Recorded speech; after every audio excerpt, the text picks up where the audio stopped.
राजस्थान में बंगाल की खाड़ी से आए डिप्रेशन सिस्टम की एंट्री हो चुकी है और इसी के साथ राज्य के कई जिलों में बारिश का दौर लगातार जारी है।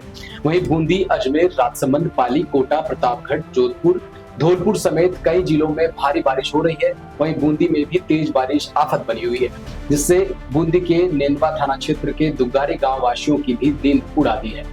कनक सागर तालाब ओवरफ्लो होने से दुगारी गांव 3 भागों में बंट गया है। गांव में बाढ़ ने अपना विकराल रूप ले लिया है। इतना ही नहीं, बूंदी, नेनवा और बांसी में भी गांव वालों का संपर्क काट गया है।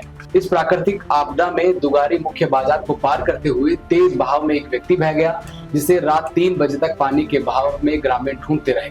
तेज बारिश के चलते प्रशासन भी मौके पर नहीं पहुंच पाया, जिसके बाद आज सुबह फिर ग्रामीण ने सर्च अभियान शुरू किया। इस पूरे मामले को लेकर हमारे बूंदी से अपडेट इंडिया के संवाददाता कमलेश शर्मा हमारे फोन लाइन पर जुड़ चुके हैं इस वक्त। कमलेश जी, किस प्रकार के हालात है वहां पर? फिलहाल बूंदी में क्या हालात बने हुए हैं? मैं आपको बता दूं कि बूंदी में 2 दिन से भारी बारिश का दौर जारी है, जिसके चलते बूंदी के नदी, नाले, तालाब व बांध सभी ओवरफ्लो होकर उनका पानी क्षेत्र में फैला हुआ है। यही बात करें हम नेनवा क्षेत्र की, नेनवा क्षेत्र में इस बार सबसे ज्यादा बारिश हुई है। तो नेनवा के कनक सागर तालाब ओवरफ्लो हो गया और रात्रि को ओवरफ्लो होने के बाद उसका पानी गांव में घुस गया, जिसके चलते गांव 3 भागों में बट गया। गांव में दुगारी गांव में बाढ़ के हालात है। इसी दौरान एक व्यक्ति मोहन गोस्वामी जो कि बाजार में पानी को पार कर रहा था, वो बह गया, जिसको ग्रामीणों ने काफी ढूंढने का प्रयास किया। रात 3 बजे तक उसके लिए सर्च ऑपरेशन ग्रामीणों ने खुद अपने स्तर पर चलाया, क्योंकि गांव टापू बन जाने के कारण और सभी रास्ते बंद हो जाने के कारण वहां सहायता नहीं पहुंच सकी। नहीं प्रशासन और नागरिक सुरक्षा दल, एसडीआरएफ के जवान भी नहीं पहुंच सके। हाँ, मैं आपको बता दूं कि अभी तक भाव इतना तेज है कि सर्च ऑपरेशन चला रखा है, लेकिन अभी तक जो व्यक्ति गुम हुआ है उसका कोई सुराग वो पता नहीं लग पाया है। देखिए, सवाल खड़े होते हैं इन तमाम चीजों के ऊपर। जिस तरह से प्रशासन है वो मौके पर नहीं पहुंच पाया और तमाम प्रयास किए, तो आपको नहीं लगता कि कहीं ना कहीं जिस तरह से अभी जो हालात हैं उसके लिए पहले से ही सतर्कता रखनी चाहिए थी? और अभी जो ये हालात हो रहे हैं उसको ध्यान में रखते हुए पहले से ही जो प्रशासन अलर्ट मोड में अगर रहता, और आज जो ये पानी यहाँ भरा है तो इसके अंदर नालों की सफाई, ये इसको लेकर भी जो कहीं ना कहीं सवाल खड़े होते हैं।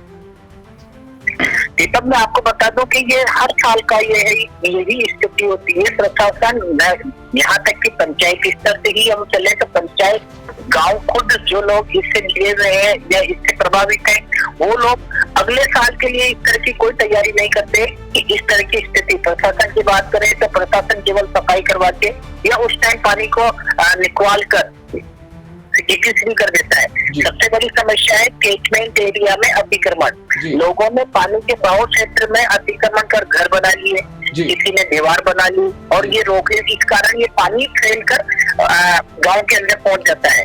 और सबसे बड़ी समस्या ये है कि लोग भी शायद इस चीज से यूज्ड टू हो गए हैं या जो मान लीजिए फेमिलियर हो गए हैं कि वो इस स्थिति को हमेशा फेस कर रहे हैं। हर साल बाढ़ के हालात है। पिछले साल बहुत बुरे हालात थे।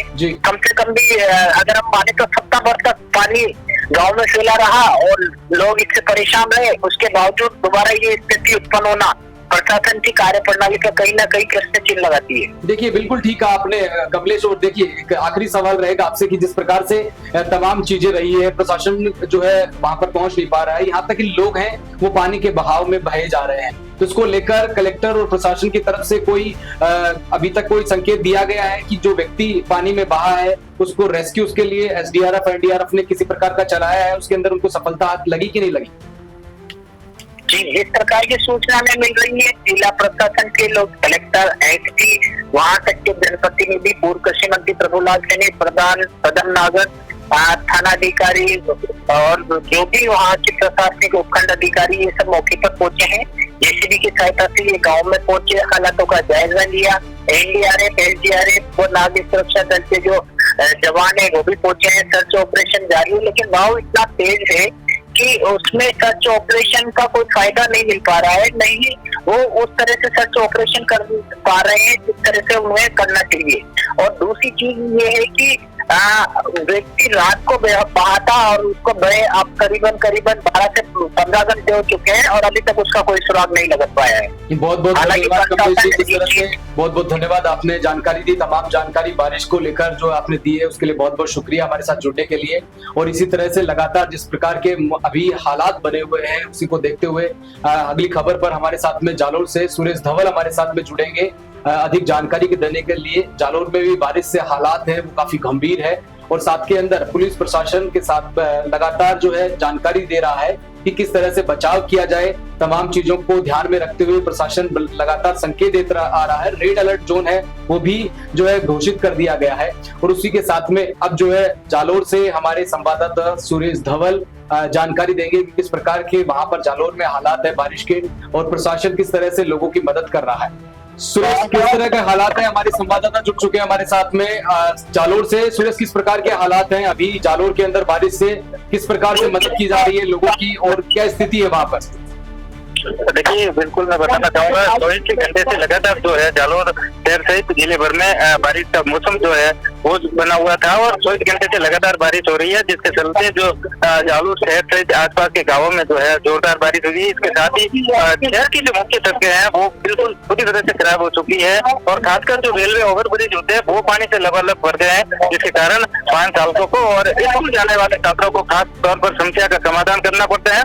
बिल्कुल देखिए, मैं बताना चाहूंगा जालोर जिले में लगातार 24 घंटे से बारिश का जो दौर है वो लगातार जारी है और जिसके चलते जालोर शहर सहित आसपास के गाँवों में जोरदार बारिश हुई है। अगर मैं गाँवों की बात करूँ तो गाँवों में लगातार बारिश होने के चलते जिसने पहली बारिश में फसलें बोई थी उस किसानों को कहीं न कहीं अपनी फसल नष्ट होने की जो है वो चिंता लगी हुई है। और शहर की बात करूँ तो शहर में जगह जगह शहर की सड़कों पर गड्ढे हो गए हैं और पहली बारिश में ठेकेदारों और प्रशासन की जो पोल है वो हमेशा खुल जाती है, क्योंकि खासकर जो ये रेलवे ओवर ब्रिज होते हैं उसमें पानी भर जाता है। पानी भरने के कारण गाँवों के जो लोग हैं वो न तो सिटी में आ सकते हैं और न ही गाँव में जा सकते हैं। इसके चलते जो लगातार है कई स्वास्थ्य का अगर नुकसान हो तो कुछ किसानों को काफी परेशानी का सामना करना पड़ रहा होगा, क्योंकि जितनी मेहनत के साथ में किसान है वो फसल बोता है और उसको जब बारी आती है कि उसको उगाया है लेकिन बारिश के कारण फसलें खराब हो रही है तो उसको लेकर भी सरकार किसी प्रकार का आश्वासन दे रही है। देखिए, बिल्कुल अभी तक सरकार की ओर से तो आश्वासन नहीं मिला है, लेकिन मैं बात करूं पहले के समय की तो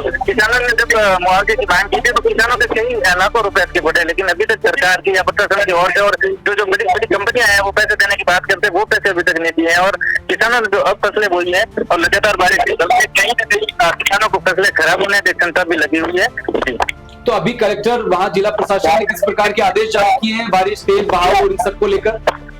बिल्कुल देखिए, लगातार बारिश हो रही है और जिस तरह से मौसम विभाग ने ये चेतावनी दी है कि लगातार इस दिन बारिश का जो है तेज हवा के साथ बारिश होगी, इसको लेकर जिला प्रशासन ने पूरी तरह से जो है माकूल व्यवस्था वो कर ली गई है। लगातार जो अगर बारिश की ऐसी कंडीशन होती है तो एनडीआरएफ की टीमें जो है वो तैयार की गई है और प्रशासन पूरी तरह से मुस्तैद है। उन्होंने बारिश के मौसम में लगातार जो है अधिकारियों को भी निर्देश दिए हैं कि वो बिना बताए अपनी सूची पर नहीं जाए।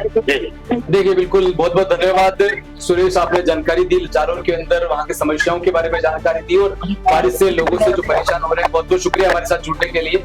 तो जिस तरह से आपने देखा कि जालोर के अंदर भी लगातार 24 घंटे से बारिश हो रही है और बारिश का ये दौर है, इसके बाद में लोगों को काफी परेशानी का सामना करना पड़ रहा है। राहगीर एक स्थान से दूसरे स्थान पर नहीं जा पा रहे हैं और क्योंकि वाहन चल नहीं पा रहे और सड़कों पर और नाले हैं वो पानी से लबालब हो रखे हैं।